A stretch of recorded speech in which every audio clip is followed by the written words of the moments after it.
Hello friends, स्वागत है मेरे channel 3MMC PD for competitive exam में। तो आज ये हमारी पहली क्लास है। स्टार्ट करते हैं पहली क्लास। तो चैप्टर है आज 1 पढ़ते हैं आज हम। चैप्टर 1 का नाम है संख्या पद्धति। संख्या पद्धति इंग्लिश में क्या बोलते हैं दोस्तों? Number system.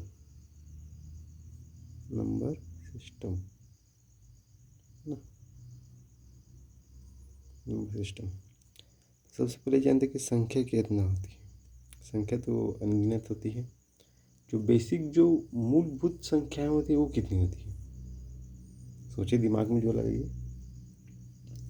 जो बेसिक मूलभूत संख्याएं होती है वे होती है 0 से लेकर 9 तक। बीच में आ सकता है 1, 2, 3, 4, 5, 6, 7 और 8। क्या है ये? बेसिक नंबर है यह, जो कि मूलभूत संख्याएं हैं। यह इन्हीं अंकों को योग से, जोड़ से अनगिनत जो संख्याएं हैं वो क्या होती है? बनती है। ओके, ठीक है। तो और संख्याओं के, अब देखते हैं हम संख्याओं के प्रकार। संख्याएं कितनी प्रकार की होती है? ठीक है। तो पहला है संख्याओं के प्रकार। तो पहला है प्राकृत संख्या। कौन सी संख्या? प्राकृत संख्या। प्राकृत संख्या क्या बोलते हैं दोस्तों? Natural numbers.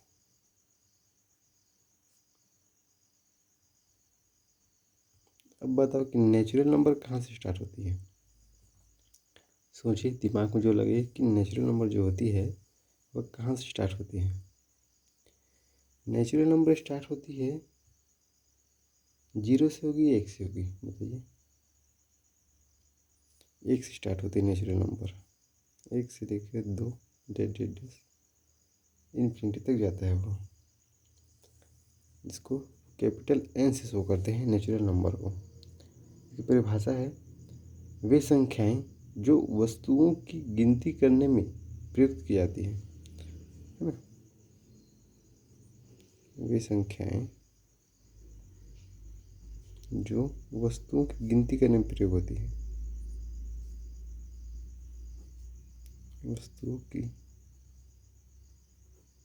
गिनती में प्रयोग होती है वह प्राकृत संख्या है।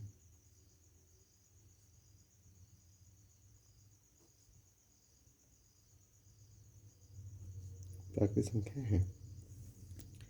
अब यह है जो क्या है, वस्तुओं के गिनने में कितने प्रयोग N से हो रहा है? N 1 2। 0 से स्टार्ट नहीं होती है प्राकृत संख्या, 1 से स्टार्ट होती है। याद रखिएगा कि प्रश्न कभी भी देगा कि ऐसे प्रश्न दे सकता है, जैसे एक उदाहरण ले लेते हैं, जैसे एवरेज के क्वेश्चन ले लेते हैं कि प्रथम 5 प्राकृत संख्याओं का औसत निकालिए इससे करके। 0 लगाएंगे गलत हो जाएगा, उत्तर गलत आ जाएगा, है ना। तो याद रखिएगा कि जो प्राकृत संख्या है, नेचुरल नंबर है, वह 1 से स्टार्ट होती है। और प्राकृत संख्या किसको बोला जाता है? जिसको गिना जा सकता है सामान्य भाषा में, मतलब जहाँ से गिनती स्टार्ट होती है ना। अब सेकंड है पूर्ण संख्याएं। पूर्ण संख्याएं पूर्ण संख्या को इंग्लिश में क्या बोलते हैं? पूर्ण संख्या को बोलते हैं होल नंबर। हिंदी के साथ साथ इंग्लिश वर्ड भी याद रखिए ताकि आप आसानी होगी। ये क्या है? पूर्ण संख्या में क्या होती है? पूर्ण संख्या प्राकृत संख्याएं जितनी होती हैं, उसमें एक एक्स्ट्रा होता है 0, वो होता है पूर्ण संख्या। यानी कि प्राकृत संख्याओं के साथ अगर हम 0 को भी शामिल कर लेते हैं तो वह पूर्ण संख्या कहलाती है ना। तो वो परिभाषा हो जाएगा प्राकृत संख्याओं के साथ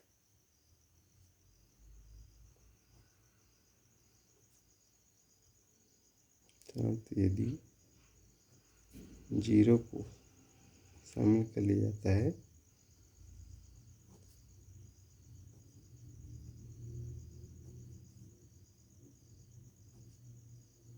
जाता है पूर्ण संख्या कहलाती है।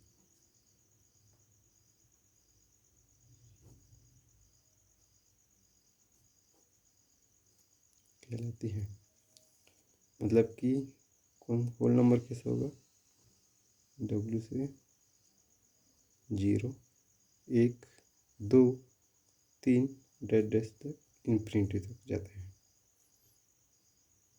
ओके, आगे दो समझ में, आगे बढ़े। ठीक है, प्राकृतिक संख्या फिर से धीरे देखिए 1 से स्टार्ट होती है, पूर्ण संख्याएं 0 से स्टार्ट होती है, 0 1 2 3 से, है ना। तो पूर्ण पूर्ण संख्या भी क्वेश्चन दे सकते हैं कि एक एवरेज के भी क्वेश्चन दे देते हैं कि प्रथम 5 पूर्ण संख्याओं का औसत बताइए इसे करके। अब तो एक से निकालेंगे फिर गलत हो जाएगा ना। तो पूर्ण संख्या कहाँ से स्टार्ट होती है, 0 से स्टार्ट होती है। प्राकृतिक संख्या कहाँ से स्टार्ट होती है, 1 से स्टार्ट होती है। ओके, याद रखिएगा, थोड़ा सा ध्यान रखिएगा। अब आगे बढ़ते हैं।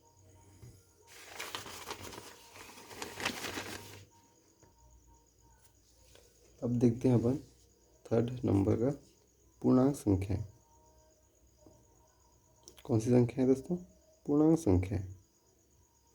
तो पूर्णांक संख्या क्या बोलते हैं, पूर्णांक संख्या बोलते हैं इंटीजर्स, इंटीजर्स इंटीजर्स बोलते हैं इसको। पूर्णांक संख्या क्या होती है, पूर्णांक संख्या वह होती है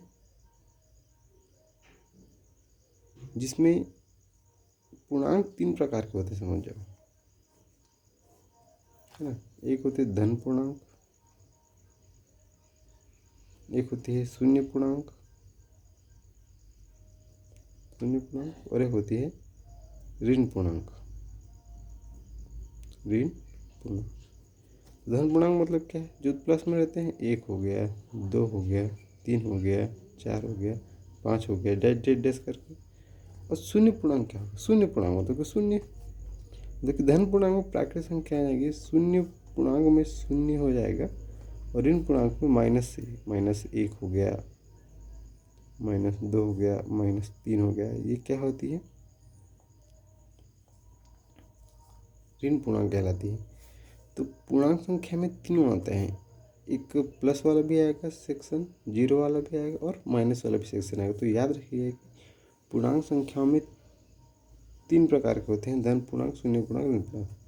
तो इसको अगर हम एक साथ लिखेंगे तो हम ऐसे लिख सकते हैं कि इंटीजर आई करके लिखेंगे, डैश डैश इन्फिनिटी से आ रहा है, -4 -3 -2 -2, ऋण बोलेंगे तो ऋण 4 ऋण 3 ऋण 2 ऋण 1, 0 फिर हो जाएगा 1 2 3 4 और डैश डैश करके ऐसे जाएगा इन्फिनिटी तक, मतलब कि अनंत तक।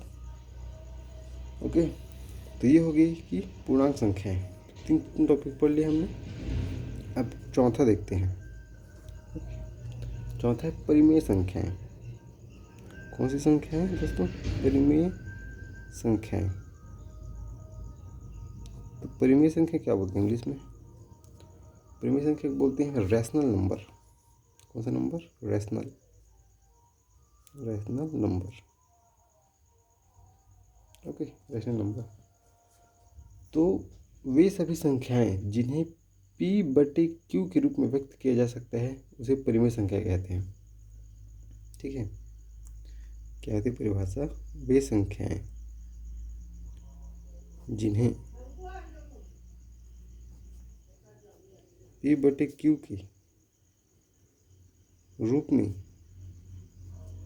लिखा जा सकता है। ठीक है, P/Q के रूप में लिखा जा सकता है, उन्हें परिमेय संख्या कहते हैं।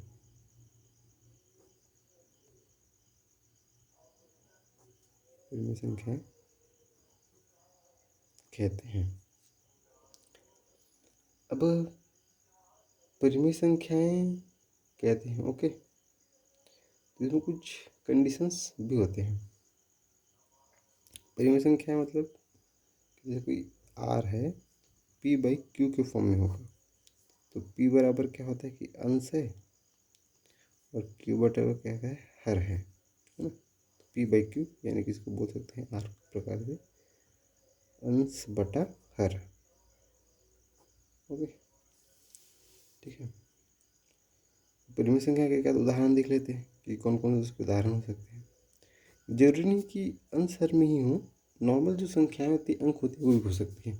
ओके, जो नॉर्मल संख्याएं होती है वो भी हो सकती है, जरूरी नहीं कि अंश ही हर हो। जैसे कि एक उदाहरण लेते हैं क्यू, क्यू मतलब कि R G P by Q. इसमें क्या होगा, जो क्यू है पूर्णांक है, ठीक है, क्यू क्या है पूर्णांक है, लेकिन क्यू जो है जी बराबर नहीं है जीरो के। पूर्णांक है लेकिन जीरो नहीं है बराबर के,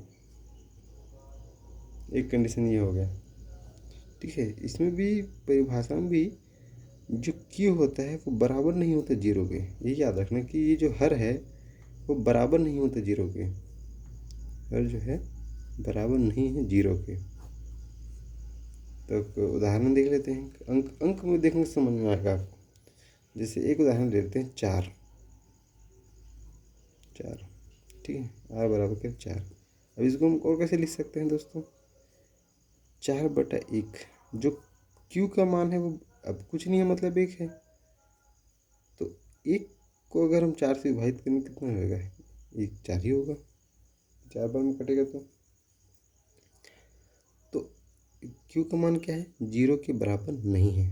तो याद रखिए कि परिमेय संख्या संख्याएं जिसमें जो हर का मान है वह बराबर नहीं होगा जीरो के, माइनस में होगा लेकिन बराबर नहीं होगा। एक और उदाहरण देख लेते हैं, माइनस में हो सकता है, जैसे वो ले लेते हैं, ठीक है, इसको इस डब्बे में डाल दीजिए, देखते हैं एक आर बराबर ले सकते हैं -18 ले लेते हैं, ये भी परिमेय संख्या है। इसके नीचे में भी -1 वो जीरो के बराबर नहीं है। अगर चलो ये अगर आर हम इसे भी ले लेते हैं कि 18/-1, तो ये भी एक परिमेय संख्या है, क्योंकि जीरो के बराबर नहीं, ये तो जीरो छोटा है तो जीरो बड़ा है, बराबर जीरो नहीं है। और एक उदाहरण ले लेते हैं,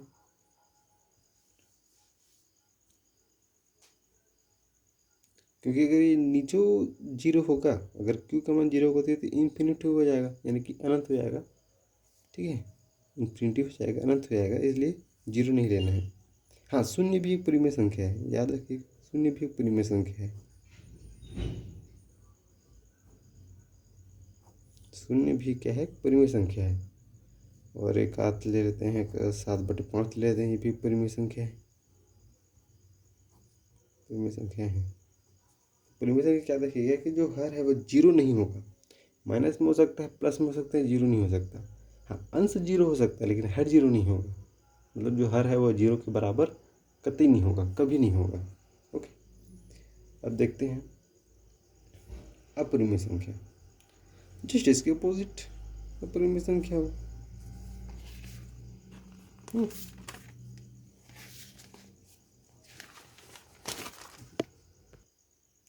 अब देखते हैं अपन कौन सा टॉपिक है जी, 5वां होना चाहिए ना। 5वां है अपरिमेय संख्या। अपरिमेय संख्याएं, इसको क्या बोलेंगे, इरेशनल नंबर, इरेशनल नंबर है ना, इरेशनल नंबर कहा जाता है इसको। अभी इरेशनल नंबर हो गए दोस्तों, इसमें क्या होता है कि वे संख्याएं जिन्हें, अब जैसे परिमेय को क्या बोले थे हम कि पी बाई क्यू के फॉर्म में व्यक्त कर सकते हैं, आंसर के फॉर्म में लिख सकते हैं, इसे जस्ट उल्टा, इसको नहीं लिख सकते। वे संख्याएं जिन्हें अंश बटे हर या पी बाई क्यू के रूप में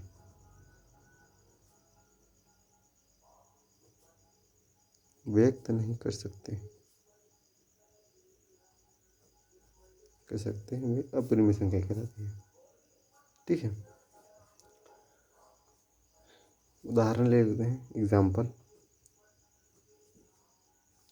जैसे हो गया √3 हो गया, √6 हो गया, √5 हो गया। ये क्या है, अपरिमेय संख्या है ये, है ना। इनको नहीं लिख सकते हम p/q के फॉर्म में, है ना। ये पहला हो गया उदाहरण। अगर हम इसी में पहले ना इसी में दूसरा देखते हैं कि अगर यदि कोई परिमेय संख्या है और अपरिमेय संख्या है, हम ले लेते हैं कि कोई परिमेय संख्या है, परिमेय संख्या है तथा अपरिमेय संख्याओं का योग बोल दिया जाए तो परिमेय संख्याओं का योग, योग या ऋण भी बोल सकते हैं आप एक प्रकार से, योग ले लिया हूँ मैं, है ना। योग तथा अंतर, योग या अंतर क्या होगा, एक अपरिमेय होगा, अपरिमेय होगा। चाहे परिमेय संख्या हो या अपरिमेय संख्या, दोनों का अगर हम योग करते हैं या फिर दोनों का हम घटाते हैं तो उसका जो उत्तर होगा अपरिमेय होगा। तो एग्जाम्पल देख लेते हैं, जैसे कि एक परिमेय संख्या ले लेते हैं 3, एक अगर हम इसमें जोड़ते हैं एक अपरिमेय संख्या, तो अपरिमेय संख्या कैसे, 5 ले लेते हैं मान लो बात, तो 5 हो गया। दोनों का योग क्या है, अपरिमेय संख्या है। एक उसी प्रकार से ले लेते हैं एक उदाहरण है 3 - 5, ये भी एक अपरिमेय है ना, ये अपरिमेय है, ये भी अपरिमेय है, क्योंकि इसमें रूट है, √5 है, इसमें भी √5 है ना, अपरिमेय संख्या। दूसरा भी ले सकते हैं, जैसे 3 इधर ले सकते हैं, 8 इधर ले लेते हैं, √7 ये भी एक अपरिमेय संख्या है। अब देखते हैं थर्ड कंडीशन, इसी में थर्ड कंडीशन क्या होगा। थर्ड कंडीशन होगा इसमें जो गुणनफल देख लेते हैं इसमें, जब परिमेय और अपरिमेय संख्याओं का गुणनफल भी अपरिमेय संख्या होता है, ठीक है। परिमेय और अपरिमेय का गुणनफल भी अपरिमेय होगा, परिमेय तथा अपरिमेय का गुणनफल अपरिमेय होगा, अपरिमेय होगा, ठीक।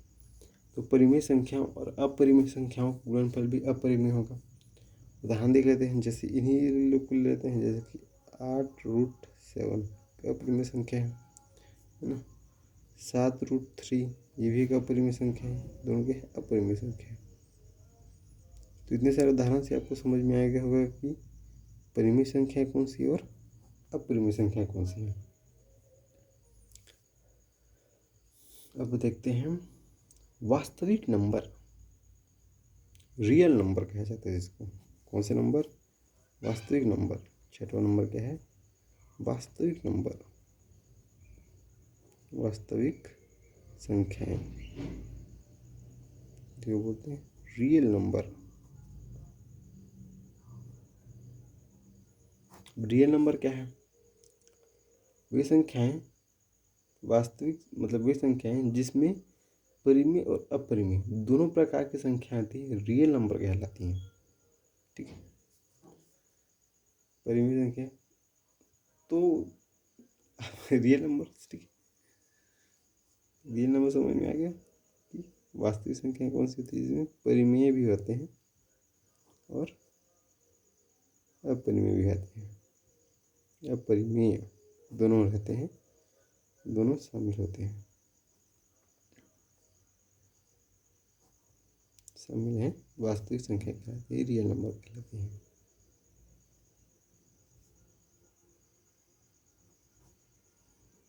है। तो रियल नंबर आगे समझ में, तो रियल नंबर के पास परिमेय संख्या, परिमेय संख्या ले लो, जैसे कि 2, 4, 6 ले लो, √2, √5, √7 ये दोनों ले लो। अब देखते हैं कि इमेजिनरी कौन सी होगा फिर, imaginary number, imaginary imaginary number, ये नंबर तो इमेजिनरी नंबर होता है ऐसे √1 में अगर माइनस है तो वो इमेजिनरी नंबर, इसको आयोटा कहा जाता है। यह एक क्लास 11th में हमको फर्स्ट चैप्टर में इसको पढ़ने मिलता है, आयोटा ऐसे करके। तो ये -1 जो है, जो रूट करके है, वो आयोटा है इमेजिनरी नंबर है। तो इसको भी याद रख लीजिएगा। ये इसका उपयोग होता नहीं है कॉम्पिटिटिव एग्जाम में, लेकिन मैं बता दे रहा हूँ जानकारी के लिए। रियल नंबर पढ़े आपने तो इमेजिनरी नंबर भी याद रख लिए क्या होता है। अब होती है सम संख्याएं, ठीक है। कौन सी संख्याएं? सम संख्याएं।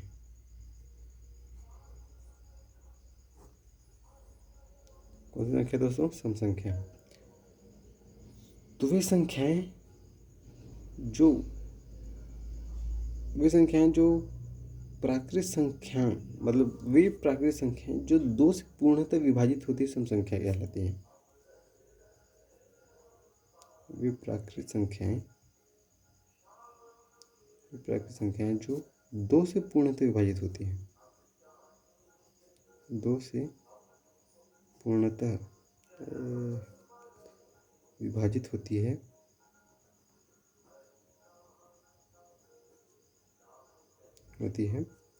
सम संख्याएं कहलाती है। सम संख्याएं कहलाती है। तो उदाहरण क्या है सम संख्याओं का? जैसे 2, 4, 6, 8, 10, 2 से पूर्णतः विभाजित हो रही है, सम संख्या कहलाएगी। याद रखिए सम संख्या जो होती है वह 2 से प्रारंभ होती है, क्योंकि 2 से पूर्णतः विभाजित होना चाहिए। एग्जाम में से पूछ सकता है कि क्वेश्चंस की शुरू के 10 सम संख्याओं का एफ औसत निकालो, या फिर सम संख्याओं का योग निकालो, ऐसे करके बोल सकते हैं ना। तो आपको याद रखना है कि सम संख्या इतनी होती है। अब आज का लास्ट देख लेते हैं विषम संख्याएं। जस्ट उल्टा कर लो इसके, जस्ट उल्टा। अब देखते हैं दोस्तों विषम संख्याएं, इसको बोलते हैं ऑड नंबर। सॉरी, इसको हिंदी में बताना भूल गया था कैसे, इंग्लिश में। सम संख्या को बोलते हैं इवन नंबर, और विषम संख्याओं को बोलते हैं ऑड नंबर।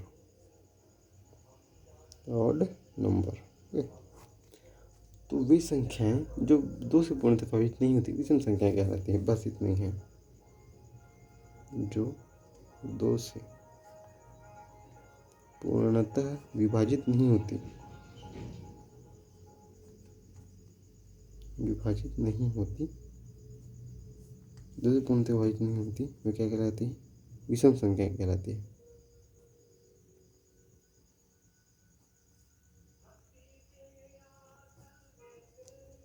ठीक है, विषम संख्या कहलाती है।